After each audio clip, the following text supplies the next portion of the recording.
Okay, so welcome everybody to this new set of seminar for our Thursdays at BrIAS.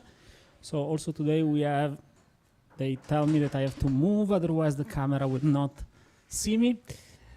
So also this Thursday we have two seminars. The first one will be from our resident artist that is working here with home, and it will be, I think, quite interesting. He's showing me the name because I must say that I remember the first name, Guillaume, but not the last name. You will forgive me. Yeah, it's a little bit too many consonants for my for what I'm used to. So just to speak very briefly about this, so BrIAS is not only a place where we speak about science and research, but where we also try to make a connection with the world of arts. And so it's the reason why we have every year one or two resident artists in collaboration with Home. So this will be the first seminar of today. The second seminar instead will be a colleague from the von Karman Institute that I will introduce later. But without further ado, let me introduce Guillaume. I will try. Slizewicz. Very good. I tried, sorry. Who will show us what he's doing. I'm actually very curious too, so I leave you the stage. All right, thank you very much. First, I want to thank BrIAS and Om for allowing me to be here and to also take advantage of all your brains during this different seminars. So I realize the irony of an artist lecturing AI expert on AI. So my strategy is to overwhelm you with 140 slides in 40 minutes, so you're more confused and you don't realize that I am confused too. So I'm Guillaume Slizewicz. You can pronounce it the way you want.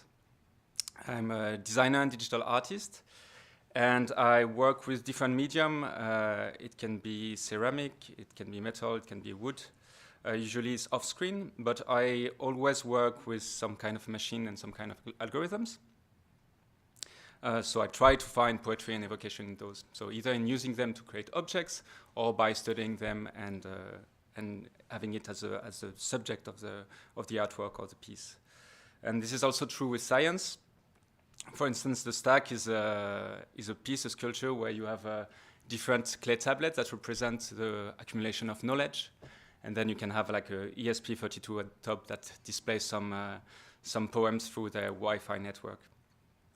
And so that would be like more as a concept and more as an object would be tablets in which I use GraphViz, which is a library a bit like Mermaid that used usually by scientists to explain things. And I use it to make meaningless graphs or meaningless diagram that I hope are poetic and aesthetically pleasing, and to put them on clay tablets. I'm also quite interested in the tension between technology and sustainability. And one of my first projects was actually a lamp called Canary, which was an art science project which looked at open data about pollution and translated it into light patterns. But what brings us here today is more my work around, let's say, machine learning or generative machines. So the title that is a bit pompous of this talk is Artistic Creation in the Age of Generative Machines, and an introduction to creative exploration of AI, automation, and its impact. I think it could be interesting for you to have a bit of a recap of the last 10 years from an artist designer perspective, because it might be different from yours. And when I say AI, I usually mean machine learning, and in the recent year, it's probably neural network based, but it changed for the years. It's also quite interesting to see former algorithm, as you could see. So then in the mid-2010, when I started with a workshop called Machine Learning for Artists and Designers, made by two artists, Jen Kogan and Andreas Refsgaard. And the tools we worked with were char-RNN for text generation or poems that didn't mean anything, the first generative models for image with GAN, and MIDI partition for music. Basically, if you have those three big fields of generative artworks. And we had already, it was a really exciting time for the artistic scene, especially for like the generative coder or like people that work with algorithm, because there were a lot of people doing really super interesting work, such as Anna Riedler, who trained her own GAN network of tulips. So she spent a whole summer just photographing tulips, so she'd be able to explore the latent space of the network and generate an infinity of tulip. It's also, she was in the Netherlands, it's also work on the speculation and on the tulip mania. And you have Mario Kligerman, who was also using this GAN network to create uncanny faces that were both beautiful and also a bit creepy. But what happened in these years, we could also start to see the shifts. And this was like the first artwork that was sold by, I don't remember if it was Sotheby's or Christie's. It's called The Portrait of Bellamy, I think. It's by a collective called Obvious. And it was really a huge controversy at the time. Because what they actually did, they took an algorithm that was on an open source GitHub. An algorithm that was created by Robbie Barrett to train GAN on open source domain artworks. And they just ran it and chose one of the images from that output it, and then proposed it to Sotheby's, and they sold it for 500,000 euros.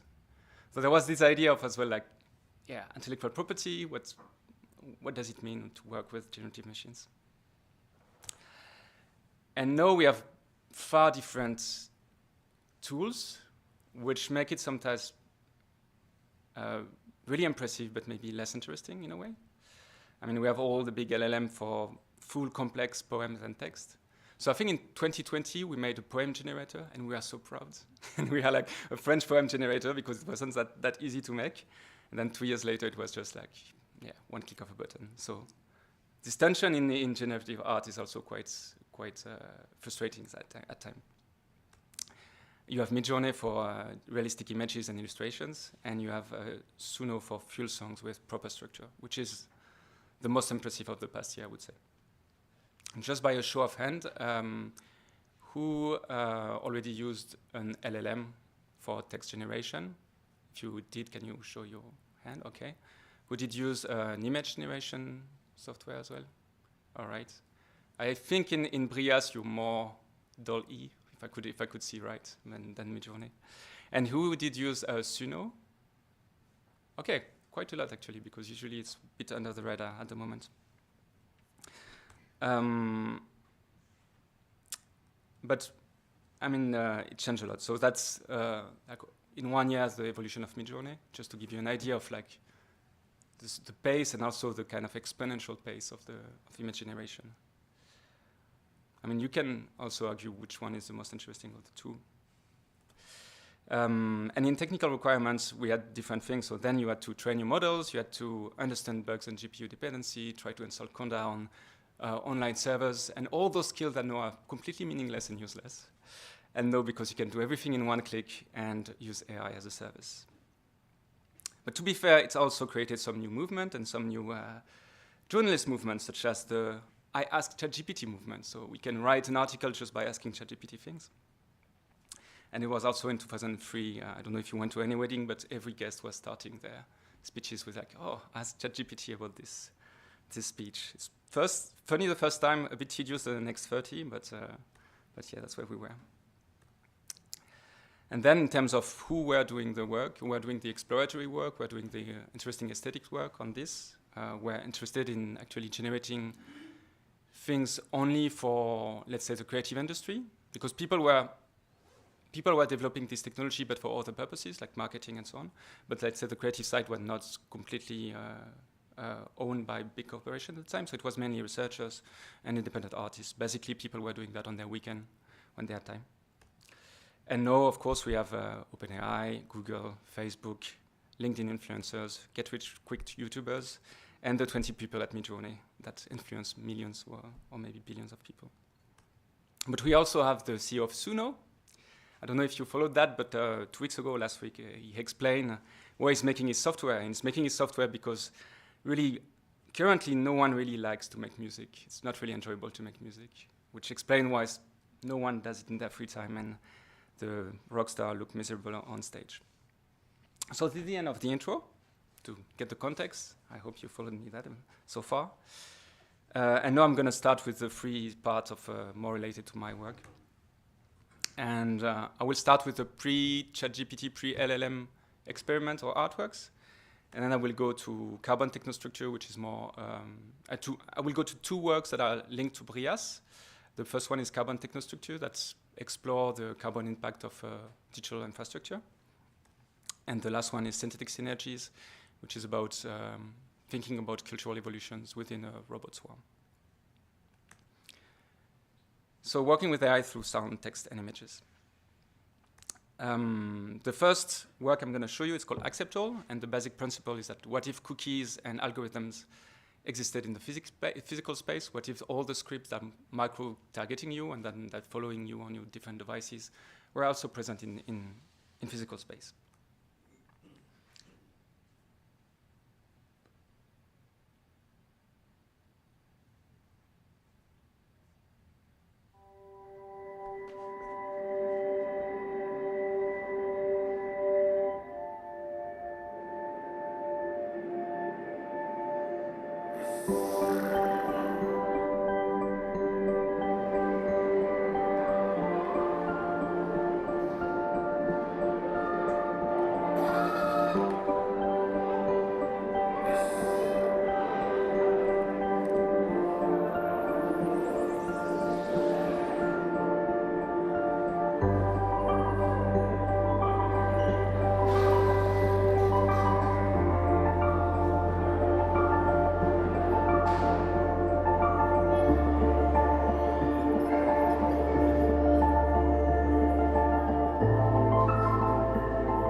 So in this artwork, you had five small robots, really simple ones.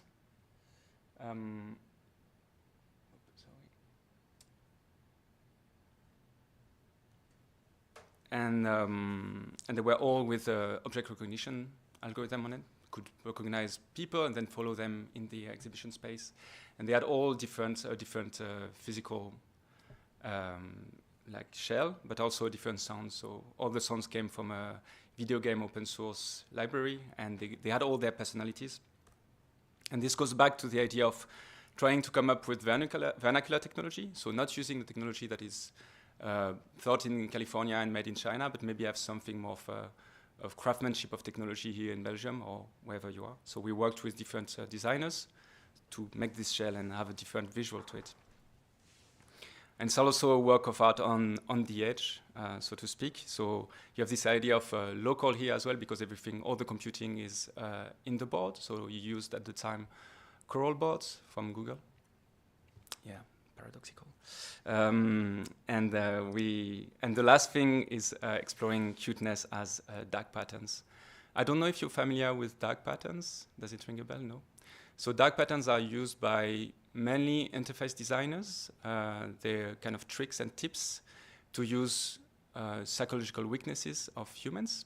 The most obvious one is when you try to book a ticket on Ryanair and they tell you, oh, there's only one ticket at this price, you should book it in the next 30 seconds, otherwise it will be gone. So creating this sentiment of urgency is one of the things. Or you have many ways to nudge the behavior of people through visual elements. Another one that is quite nice, that I quite like, it's called nagging. Is, for instance, using when you unsubscribe to a newsletter and you receive like a crying smiley saying, we're so sad to see you go. Like this kind of psychological trick to make you subscribe again is what people call dark patterns. And cuteness could be one of them. So when you see something cute, you want to interact with it, but maybe it's just using your own neural network to make you like something. Technical implementation is quite simple. Quite simple. It's building on people that made things that make it simple for me. So limited intelligence system with local Coral board. And this is the algorithm and the dataset I used. And this is a bit like a small diagram of the robot. So basically the main, one of the massive part of this work was just charging all the batteries every 3 hours so that it can run. and also putting back the robots in the room, because they couldn't see the walls. So when they had the wall, they could only see people. The second project is the sound of speech as it echoes in the cloud. And it's a COVID project, so I made it with Yushi Liu and Claire Galanois. And what's fun is that we didn't meet until maybe a few months after the project was done. And it's a project on voice assistants or voice agents. And we wanted this time again to probe the questions of like vernacular technology. I know you can have like technology that have different identity and different visual appearance. And what interested us as well was this idea of having a decentralized network, basically. So you would have one voice assistant in Belgium, one in Munich, one in Shanghai, and they could talk within themselves, but not on a bigger network. So you would have only those three, or maybe more if you have more people, but that was the idea. And then we modified the interaction of normal voice assistants. For instance, you would ask a voice assistant who was the first man to walk on the moon, and you would get like a straightforward answer. And we wanted to twist this question, so we just added words to the query. So if you asked who was the first man to walk on the moon, we would add climate change, for instance, to a request, and then you would get the result of what is the impact of man impact on the moon for the ecosystem of the moon, which is also quite interesting, by the way. Then we had this kind of networking interactions, having a bit of ghost in the machine. So you would have an interaction with one voice assistant in Shanghai, and maybe 2 weeks later, you would hear it spontaneously in Brussels or in Munich. So you would have this weird object that has a life on its own almost, but it will also connect you with other people in other countries. And then we had this way of exiting the servile or the more like mission-oriented part of the object, and it was to recognize that it's an alien object, but also the object could ask you something. So it could ask you, okay, can you bring me next to the radiator, next to the window, or can you do that for me? Can you tell me a story? So it wouldn't be a one-way interaction, but you would really start to have really relationship. But also recognizing their otherness, you would hear sometimes spontaneously sounds or things that we would do directly. So to recap a little bit, it's like whereas Alexa was servile, predictable, global, market-driven, homogeneous, and the agent were without a specific purpose, non-linear, situated in their place, also using the data set from Brussels, for instance, or the data set from Munich, with foreign semantics and radically different. And the technical implementation, so we did use GPT-2 with fine-tuning for this one, but it was, as you may remember, not as efficient as GPT-3 in any way. So it was still a really weird conversation that you had with these agents. And we used Mycroft as a voice assistant open source framework. The last artwork for this part would be Trees of Discomfort.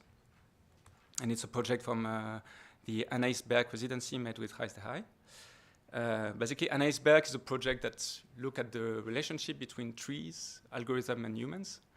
So you can see already that the computer language or language to talk about computer is really infused with this, with actually botany. So you have a tree architecture, you have many terms that you find that are actually from botany.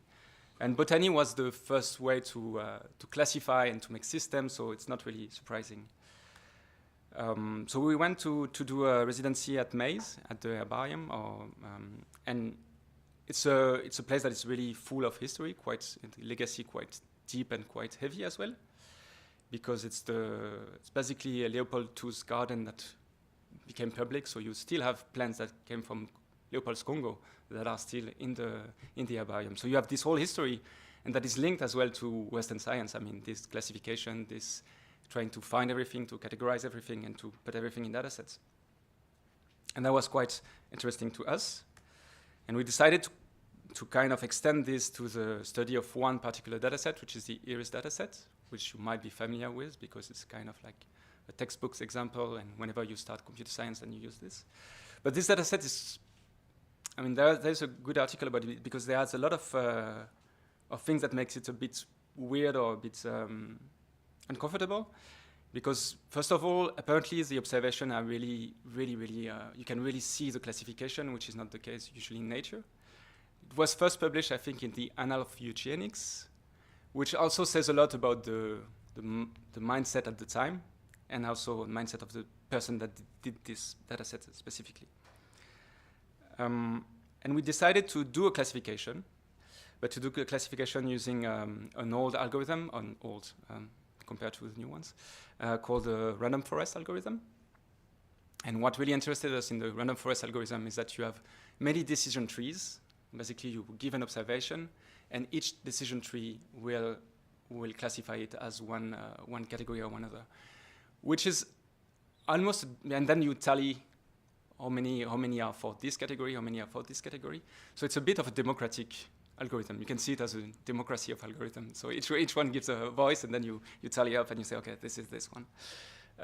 So that was the first thing that interested us. So we implemented it, and each computer, so we use a small ESP32.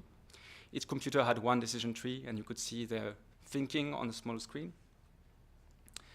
And you had their decision tree on the side. But what we did, because this would be just an implementation of a decision tree, we tried to input as well the discomfort or the question we had during the research within the installation, which means that the tree could give the classification, but could also voice some concern about doubt on botany, doubt on classification, on herbaria, such as why are we using this data set, what is a species, why for a species to exist, you need to have a dead specimen, which also it's quite interesting, because if you have an handling, if you have one individual in one species, you can actually categorize it in botany, because you need a dead specimen to actually make an observation about the species. Well, it's a bit paradoxical. I find it interesting. And then you have a technical implementation that is random forest algorithm with ESP32 with Wi-Fi communication. So I tried to find about the common critical challenges from those really kind of taking more like older algorithm and older ways of things. But I think it's interesting as well to kind of see the new algorithm and the new services, to put them into perspective. And what we try to avoid, try to work with, are those challenges. So the first challenge is techno-optimism. How to make sure that you're really conducting an aesthetic exploration and not a pure technical demonstration. This is quite hard when you're doing digital arts, because you always have new frameworks, you always have new things that are really impressive, new LED screens that are super shiny and bright and so on. So to really think about what makes it artistically interesting is something that you need to embed quite early in the process. The second, that is, they're all tied, but the second is evangelism. So understanding where it comes from, having critical thinking, instead of free advertising for American company, basically. And the third one is more critical analysis, so knowing the socio-economical context versus marveling at the wonders of new technology. Because, to be honest, so I think in 2018, I was invited at a conference with the Algolit, so one of the artistic group I'm part of. And we are working a lot with small models and small data. And in our talk, we were like, okay, these tech bros, they think they're really interesting. They think that brute forcing will lead to more intelligence. They think that more data is the answer. We were like, it will never work. It did work to some extent. So how do you address this challenge? You explore, you tame and repurpose. And the last bit is really hard with new software, new model. To repurpose something that is closed, that you don't have control over, is really hard. But how we do it, usually with, for instance, with algorithms, one way we were doing it is we actually physically did all the algorithms. So all the steps of the algorithm, we were using papers and trying to do them. Then you realize it takes a lot of time when you're trying to do a random forest, or when you're trying to do a try and then algorithm to do it one by one. But it's interesting. You don't need to do it from beginning to end, but it gives you another understanding of the algorithm as well. There's a really nice work by Collective Estampa about new generative framework or generative software. And they call it massive and private latent space. And I think this is a really cool description of what big LLM or image generation model are, because you're free to roam in them. You're free to roam in their latent space, but you don't own them, and they're someone else's. And of course, you have all the different relationship with creators that are around this diagram. I recommend it. Then carbon technostructure. So it's a bit finished for the first part about the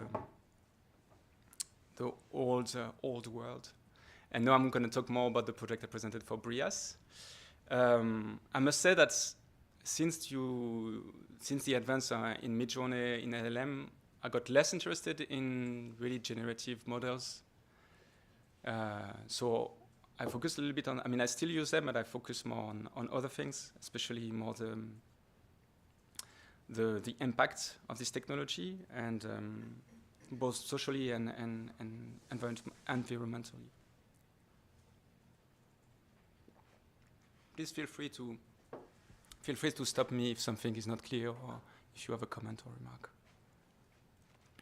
So carbon technostructure is the first BrIAS residency project, and it's made with Raise the High again. And it's basically trying to represent the carbon impact of our digital life. Might be really easy for you to understand that, but I will go through it just so we have a common ground of understanding the impact I'm talking about. So basically, for most people, they don't really think about where their data is going. So you have big data center, of course, but not only, you have all the different cables. And one way of representing this is this network diagram, where you have your device. You start with this, so your computer or your cell phone, but you have all those other elements. So you have basically the communication to bring it to the data center. So LAN, access network, transmission cable. And then in the end, you have data centers. And these are really physical. For instance, so they take up land space, they take up resources, concrete, they take up water and energy, of course. But for instance, in Belgium, we have this beautiful building, which is the Belgium Internet Exchange. Of course, no one knows it, and I'm really curious to see what happens in it. But this infrastructure exists, and even though they're the infrastructure of technology, we usually don't see them. And we were thinking about this and working with cultural institutions and thinking about how you can translate those impacts and translate this invisible network in the exhibition setting. And we thought first about this seismograph, which has a really nice form factor, but also kind of mirrors the sensor you could have in an exhibition space. You usually have humidity, you can have temperature, or you can have a seismograph as well. And we were also quite inspired by Johan Mullenbrink painting, where you can see almost mist on the painting. And this led to this project.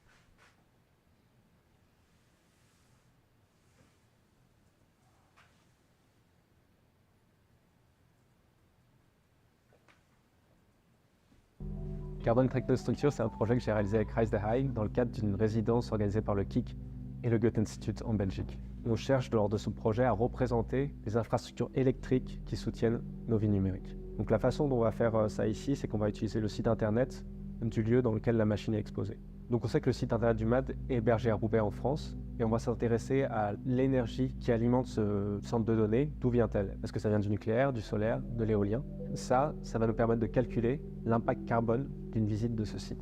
Au niveau de la représentation des données, on va venir déposer avec ce vaporisateur une légère couche de buée sur cette plaque en verre. Ensuite, on va avoir le marqueur qui est un marqueur vide, qui va venir dessiner des motifs qui représentent cet impact carbone, qui vont du plus abstrait, un peu comme un sismographe, au plus concret, vraiment en marquant les chiffres. Ça peut se rapprocher de l'expérience intime qu'on a de marquer des choses sur notre miroir dans notre salle de bain. Et pour nous, c'est une manière de représenter l'impact de l'informatique en nuage, du cloud.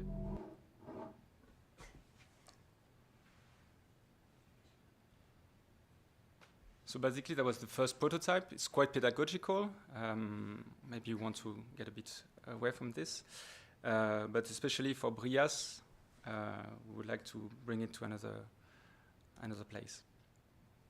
For the technical implementation here, it's a robotic plotter system with steam visualization and a bunch of API. we use a lot this. I don't know if you're aware of this. This is really cool. It's basically you can have an API in real time, and you can see.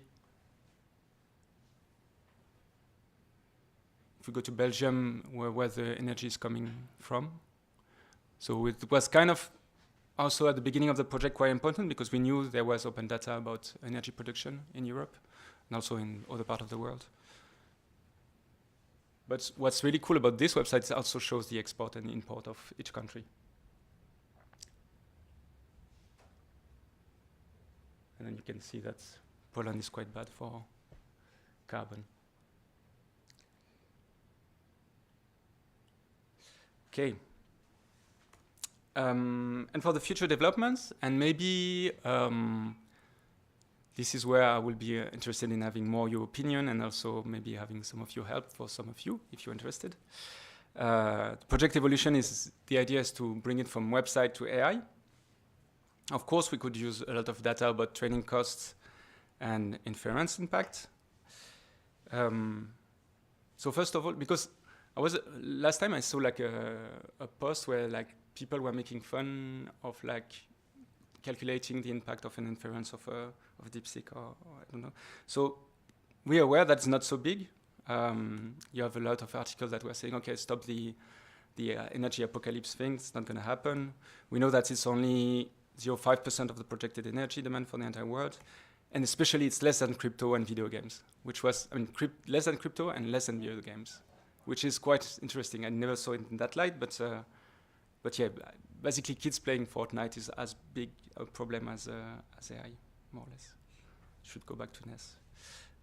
But we are also aware that's massive.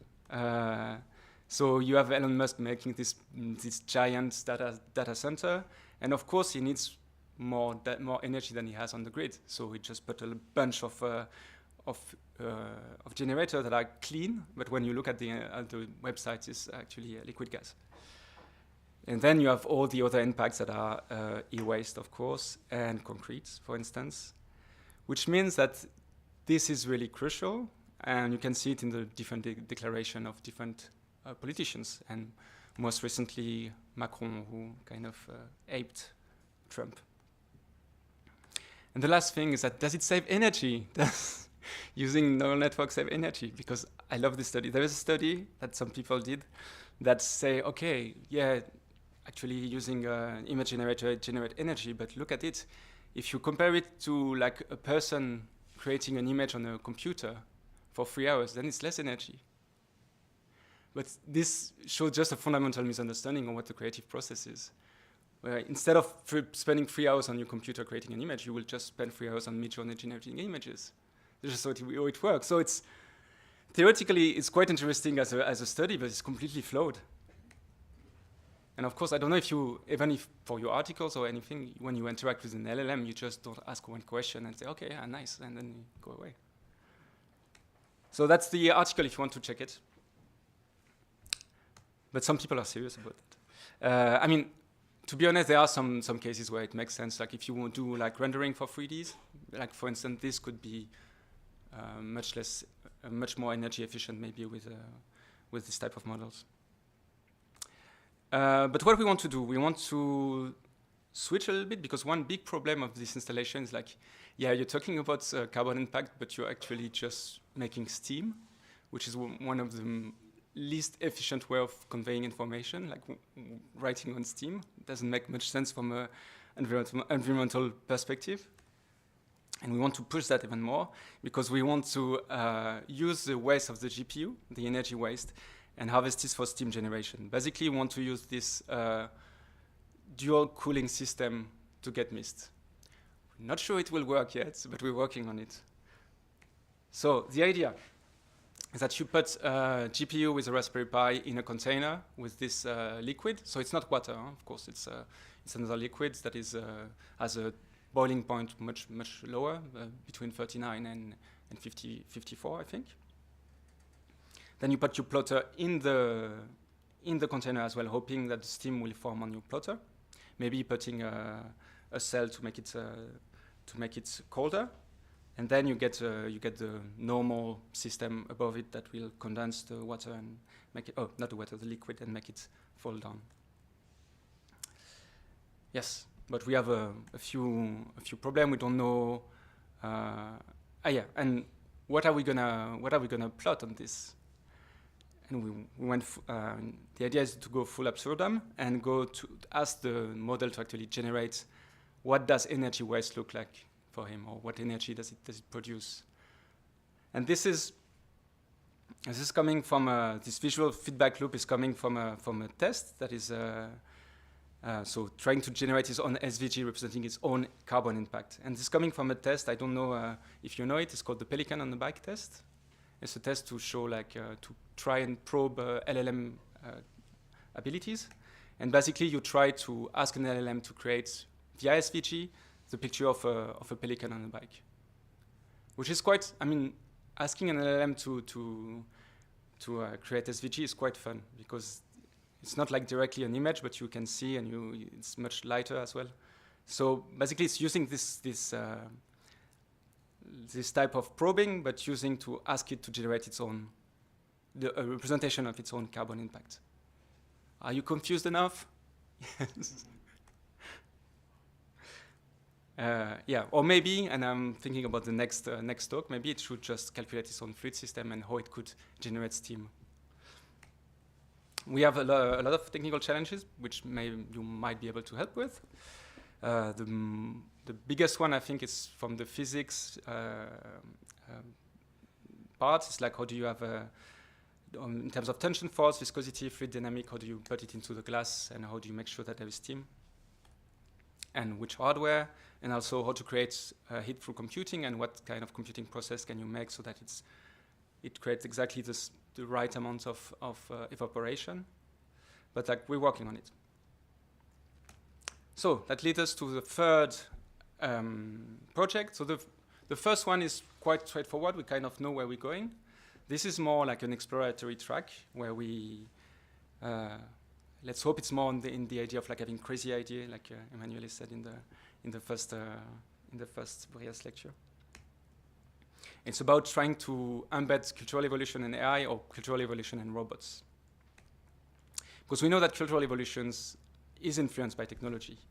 It's the core of the book, The Secret of Our Success by Joseph Henrich, and we know that technology changed us from fire. I mean, we were able to have big brains because we're able to cook our food, and that leaves us more energy to have a big brain and to power this big brain.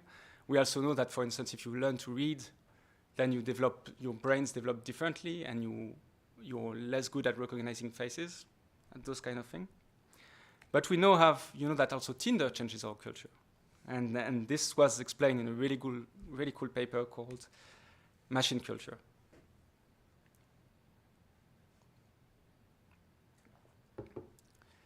And basically, what this paper says is that we're living in a world where there is a lot of everything is mediated by robots or by algorithms. I mean, call it as you want, basically the same. The books you're going to read, the song you're going to listen to, even the people you're going to meet is mediated by these robots. So they have a huge impact on your life. And I think it's even more true because now we have LLM, and people spend a lot of time on LLM. Some people use them as their psychologists, as their companion, as their friends, and they ask moral questions to these LLMs. They ask, is it okay to do that? Is it okay to do that? And we can see that these models do have some cultural traits as well, which is going to become really interesting. So which human? They're similar to humans, but which humans are they similar to? And this is a really cool paper from the lab of Joseph Henrich again, where they ask an LLM a series of moral questions. It's like a data set of moral questions. Yeah, you can see it. And one example of this is asking, is incest between a brother and a sister okay if both are willing and there is no consequences? I mean, this type of questions. Or is it okay to lie to a court to protect your friend if he went above the speed limit? Kind of like to kind of gauge, okay, are you more, I mean, they have this, I'm not going to be really good at explaining this, but they have more community or more respecting the law. I mean, you have different ways of gauging this, and you can plot different countries on an axis. And you look at the moral of it. And what's quite interesting is that ChatGPT was really close to the morals of a few countries, not necessarily the US, which is super interesting, but the Netherlands a lot, and then New Zealand and basically West Europe, more the Western countries. Then you have like whether you would make an analytical choice or not, and then you see that ChatGPT is actually just a bit below the Dutch. And this is quite interesting because this was like ChatGPT from a few years ago, but recently we see that the moral system of these models is changing. So of course you have Musk. Of course you have Musk with Grok, with like free speech, and you should be able to talk about any thing and produce any view, and this is completely fine. But other people are also following his lead. So this is the last model from OpenAI, and they say that it embraces intellectual freedom. Basically, it means that the moral system will change as well in this framework. What does it mean for us? We don't know. So yeah, you have this big idea as well that culture might play a role in natural selection. I mean, not in a 10 years lifespan, but more in like for thousands of years. And I quite like this hypothesis because it allows us to see things differently from a cultural or creative perspective. So you could see music and dance as a cohesion technology. You could see gossiping and religion as a norm of enforcing technology. And you could see book and fiction as a guideline technology for group behavior. So how to get ahead and how to get along with people. But what does it mean for robots? For swarms of robots? Is there a way to apply this kind of group selection and group selection based on culture to robots? Can we create robotic cultures? And that's what we want to investigate with synthetic synergies. Basically, the idea is to have like 5 or more robots that have one goal is to maximize their light exposition. And you have some, forgot the name, but from some lights that are doing a pattern in the room. So basically, the robots must figure out what's the best behavior to maximize their light exposition. And they can have different things. So they can have a solar panel, a microcontroller, and they have to have a way to communicate with the others. So a bit of a project overview. So algorithmic models of cultural evolution via swarm robotics, solar-powered autonomous agent developing, we hope, sustainable behavior, and investigating social learning and collective adaptation, and energy usage as evolutionary pursuit. The idea is also that if you have something like this with a lot of robots, it could probably adapt better to a non-seen context or environment. And basically the installation, but that could be changed as well, is a donut shaped where you have the lights kind of doing the behavior of the lights of the sun. So going around, and the robot needs to follow it, but it needs to figure out how to follow it. 5 polar unit, and they have to optimize their strategy. Basically, if you have 3 robots, you have one that is like 90% battery. It's normal mode. It will follow the strategy that they had at the beginning. If it goes under 60%, then it will reassess and see around it and see what's the best strategy that is around and try to apply it. And under 20%, that it would just stop and hope that the sun will go back to it. And then you could think of coding 10 to 30 approaches to energy management for these robots and how to move. I know we talked about that with Mauro as well.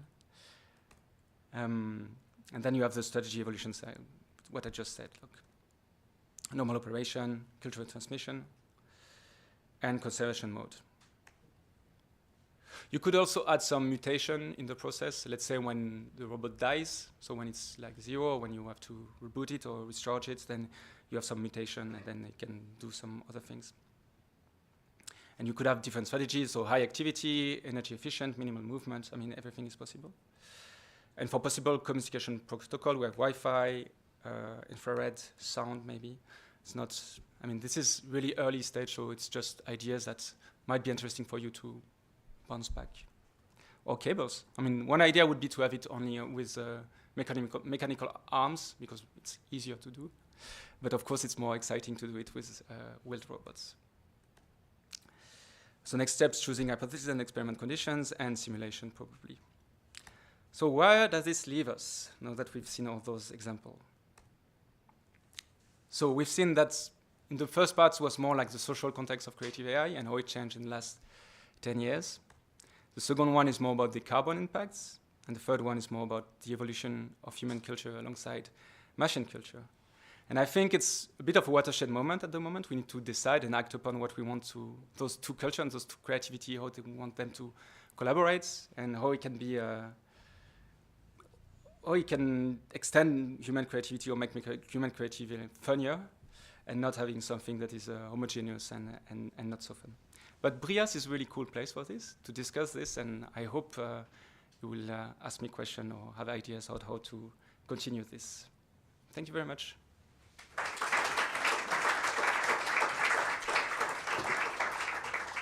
And now we have question and discussion, also known as who can help me create mist on glass or with served coolants, and also known as who can help me create simulation of robotic cultural transmission. So, other questions?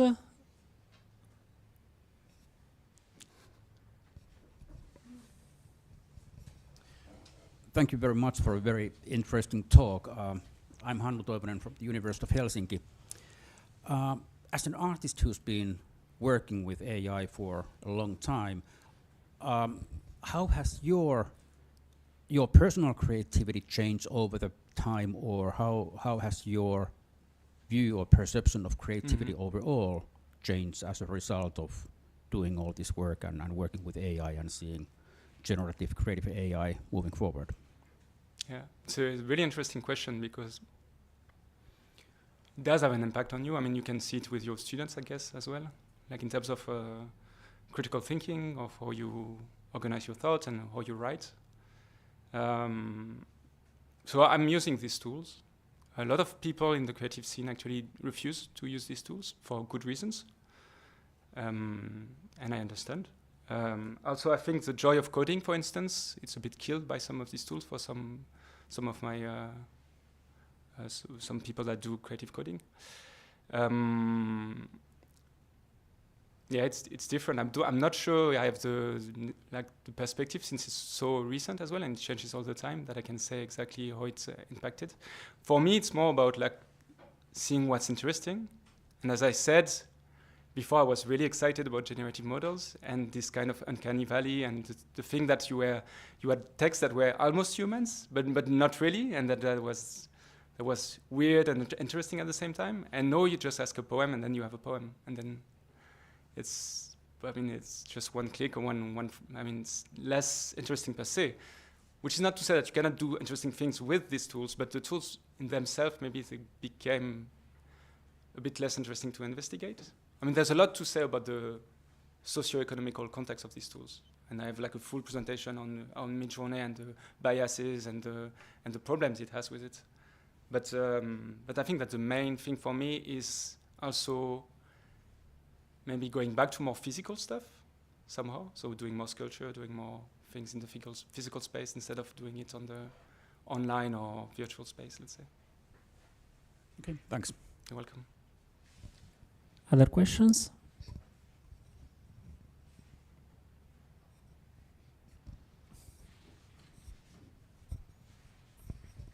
The nice thing about BrIAS is that you can ask stupid questions, probably. In physics and in math, you have situations where trying to find a solution, you first converge, and you converge. But if you're not careful enough, you diverge. Is there a possibility in everything you discussed that what is now nicely converging in those programs may, because of, I don't know, Trump, I would say, suddenly diverge? Yeah, it's an interesting question. I'm not sure I understand it completely, so we'll just wave my hand and do abstract work. No, but I think if you want to say, are those going to be efficient? But efficient, because I guess if you want to go like a gradient descent, let's say, and then you get the minimal from like a local region, it has to be linked to a goal. And I think that's the problem of this model, is that we don't have the same goals. I mean, these models are made to make money, and we want them to help us live together, or be more sustainable, or have a political system that is working, like a democracy, let's say. And I think that's the element of goal between the companies and the general public that is the problem, more than the divergence. It can, on top of that, be completely divergent, I guess, but I'm not sure if I'm answering your question right.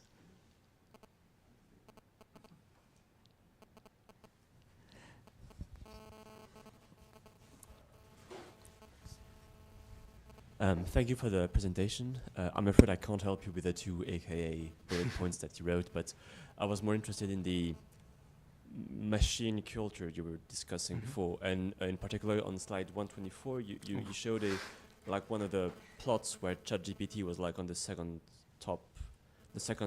best. Yeah.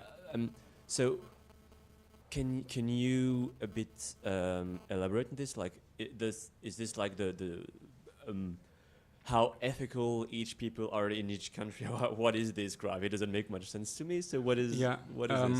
So I think there are two. I mean, this is the study. If you want to read it fully, because I'm probably going to be not really good at explaining what they put in it.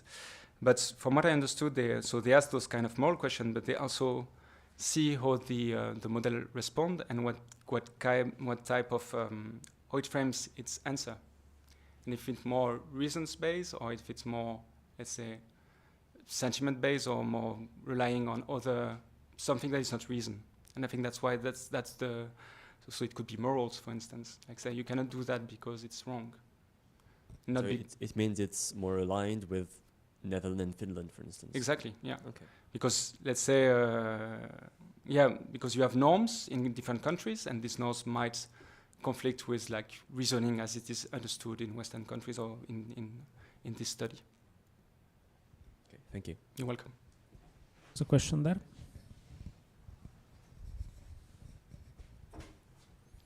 Yeah, thank you again for this interesting talk and your introduction to your different projects. When we were talking about your project Core Interactions, you mentioned on a Hararay's concept of making kin. And I wondered about which species you were talking there. We should make connections through these models too. Yeah, it's a good question. I mean, it's always a bit paradoxical to use technology to say, okay, you should go outside and connect with the world, but through your screen. So there are two answers to that. The first one is that we used a lot of, let's say, literature that was advocating for this in the fine-tuning. So more having like this physical and this philosophical and this storytelling part in the answer you would get. And the other thing is like making kin. We did see it as a way of making kin with the machines as well. So that's like recognizing that the alien, and there's this really nice image of large language models and like basically interfacing with large language models. It's called the show gods. I don't know if I pronounce it right, but like this, basically that this large model are just like big alien creatures that we don't really understand, and we try to put mask on them to make them more human, like through like this interface of chat, for instance, through adding like, for instance, if you use Claude, you have this thing where he says, okay, he put back his glasses, or he looks at the other way, almost like theatrical, like performance thing. And I think this is really interesting to recognize how different this mode of thinking is as well. And because it's statistical, but it's not how humans think, but to try to make kin with it, not necessarily understand it, but actually relate to it. But do you understand then machines as a kind of species, or is it more like a connection or network of humankind in the end? Well, it depends how you see it. Like, people are advocating for both. Okay, thank you. So there is a last question, and then